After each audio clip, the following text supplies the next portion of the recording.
بعض لوگوں کا خیال ہے کہ بزدار کے اوپر آپ نے ہاتھ رکھا ہوا تھا، یہ آنیئر ہی بتاتے ہیں سچائی ہے؟ میں ہاتھ جب عمران خان نے بزدار صاحب کو اپوائنٹ کیا چیف منسٹر، اور مجھے ان کو ہیلپ کرنا جو تھا وہ میرا فرض تھا.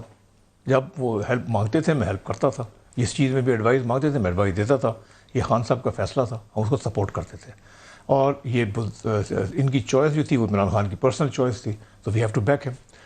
اسٹیبلشمنٹ بہت زیادہ انہیں پسند نہیں کرتی تھی، اور ان کا دل تھا کہ وہاں پہ زیادہ کوئی ایفیشینٹ بندہ آ جائے جو صوبہ بڑا صوبہ ہے 60% پاکستان کا لے کر آگے چلے. یوں آپ کے پارٹی میٹنگ میں اور ٹاپ لیول تک یہ میٹنگ میں باتیں ہوئیں، مگر یہ بتائیں آلٹرنیٹ وے فارورڈ کیا نکلا؟ جب پرائم منسٹر صاحب کو یہ لوگ کہتے تھے تو وہ کہتے تھے مجھے آلٹرنیٹ دو، اور وہاں پہ واقعی کوئی ایسی نامور شخصیت نہیں ہے جس کو آپ آلٹرنیٹ سمجھیں.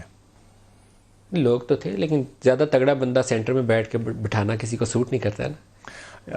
وہ نواز شریف صاحب نے بھی غلام حیدر وائیں کو بٹھایا تھا اپنے بھائی کے علاوہ، کسی کو اور کسی کو بٹھانا پسند نہیں تھا. اسپیکولیشن کر رہے ہیں، مگر یہ ہے کہ غلام حیدر وائن کی جب نواز شریف صاحب کی گورنمنٹ کو برے وقت آئے تو غلام حیدر وائن نہیں سنبھال سکا.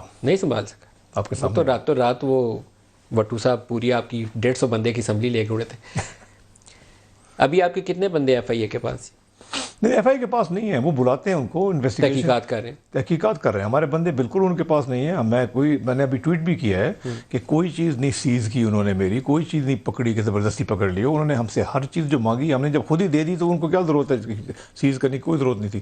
انہوں نے کہا جی ہمیں سرور میں جتنی انفارمیشن چاہیے. ہم نے کہا آؤ یہ ہے سرور، یہ لو اپنے اپنی وہ جو بھی چیز لاتے ہیں انہوں نے پورا سرور میں سے ڈیٹا لے لیا. ہم نے کہا لے جاؤ، ہر چیز ہم نے دی، کسی کی نہیں کوئی چیز سیز کرنے کی نوبت تک کبھی نہیں آئی، نہ آئے گی انشاءاللہ. میری یہ جو آج تھوڑی سی اسپیکولیشن ہو گئی ہے، میرے چیف فائنینشیل آفیسر کو اور جو باقی 2-3 اور مین لوگ تھے ان کو آج انہوں نے بلایا ہوا تھا بیان ریکارڈ کرنے کے لیے. ایک نارمل پروسیجر انکوائری کا، وہ گئے بیان ریکارڈ کر کے واپس آ گئے. کوئی اس میں ایسے کیس کی نوعیت ہے کہ آپ کی پتہ چلے کہ ملوں کے یا آپ کی کمپنی کے 2 بندے ہیں، ان کو ایف آئی اے والوں نے انڈائٹ کیا ہوا، جیل میں ڈالا ہوا ہے؟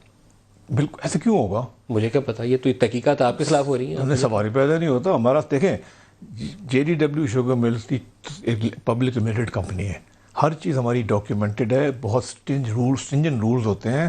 یہ کوئی پرائیویٹ کمپنی نہیں ہے کہ اپنی من مانی سے چیزیں کرتے رہو. اس لیے اور بائی دا وے دوسری چیز یہ ہے کہ میں ویسی ڈاکیومنٹڈ آدمی ہوں.